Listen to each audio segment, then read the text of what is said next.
This meeting brings together scientists from all over the world to present basically their latest findings in the field of water. And there's a lot going on in the field of water. There are a lot of interesting teams from Italy, amazing teams. They're doing amazing study from Japan as well, from Russia. So it's really a big development worldwide.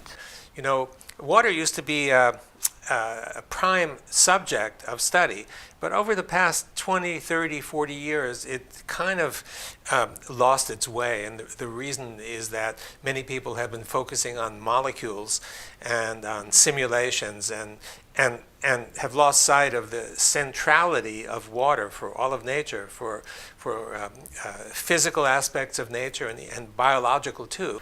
After many years of research, it was found that water is totally enigmatic substance. Water is the most simple molecule in the world, but has to be the most studied molecule in the world, because there is so many mysteries of the water, and we don't know exactly what's happened with this simple H2O.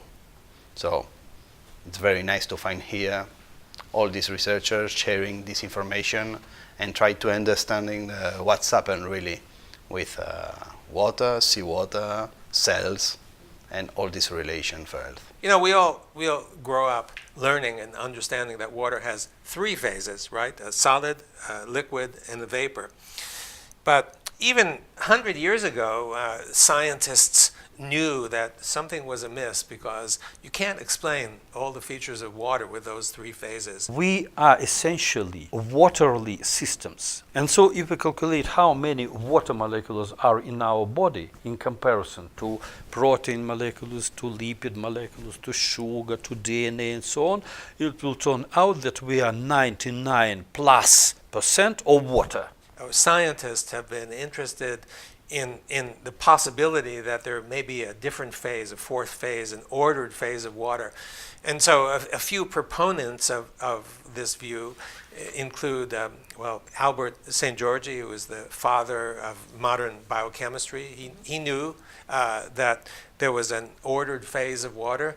And Gilbert Ling, who's now 97 years old and still kicking, wildly and loudly.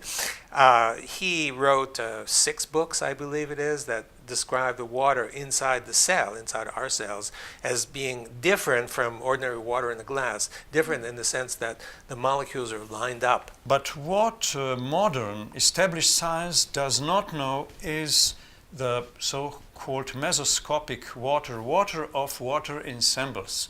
Mesoscopic, so microscopic, mesoscopic, microscopic. So microscopic is known, these are molecules. Macroscopic is known, this is bulk water. Mesoscopic, this is in between. These are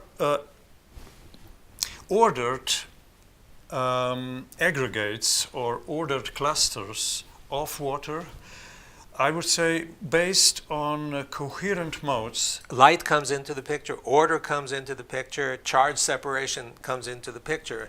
And these features are fundamental for anything in nature. And that's why this water takes on such importance. A couple of interesting properties of this water that I should mention. The first, besides being ordered, another is that it's charged. It's not neutral. Water is neutral, but this fourth phase of water is generally negatively charged.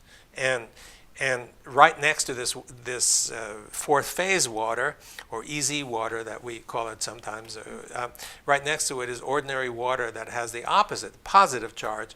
So you have 2 charges that are separated, the negative charge of the EZ and the positive charge in the water. And that's like a battery. And in fact, you can put electrodes in, and we actually have a patent for that in the company that's beginning to develop it. You can put 2 electrodes in, and you can get electrical energy out. And this electrical energy comes from water and light. Water has significant role. And we propose idea that water may be material carrier of consciousness in the field and in the universe. This Congress brings together the leading experts in so many fields that will have the crosstalk that's missing in most Congresses, where you just function on a particular discipline or theme. Here we see the environmental issues, we see the importance of hydrology, we see the importance of being more conscious of what scientific measurement is showing us. Will we survive, or will we take, shall we say, a step backwards and go back several hundred years because we do not see the environmental hazards? Here we have those individuals who have, hopefully, the bigger picture, the bigger plan, and that's exciting. And so we created this conference to provide a venue in which people who, not only people who have interesting findings can present them to one another and to the world, but also to nucleate interest in water, because water is so central to all of nature. This gets people together with all different ideas and in a place where they're willing to discuss and debate. If only conservative scientists meet, it can be a very scientific meeting, but there's little progress normally. If only the people meet who are outside the paradigm, they're without foundation. Now the interesting thing happens when these two worlds interact, and this happens at this conference. We have seen at the conference physicians and physicists and from all kinds of fields of science. It is very difficult to find interdisciplinary conference so well organized, so open-minded, and so also deep in the every particular field, chemical, biology, physics. So I think it is very, very important. So the water conference is very important in terms of unifying and joining all of us. They present their own research. They present their own data. That is very important. And this is really new stage of scientific development. It has been really wonderful to meet these wonderful people and to just share ideas and thoughts. And I'm sure that the reverberations of all of that will go on for a long time to come. For me, it's the people, more than the topics we present, because we're here for a reason, not just because we want to see ourselves in a paper or in a photograph or nothing like that.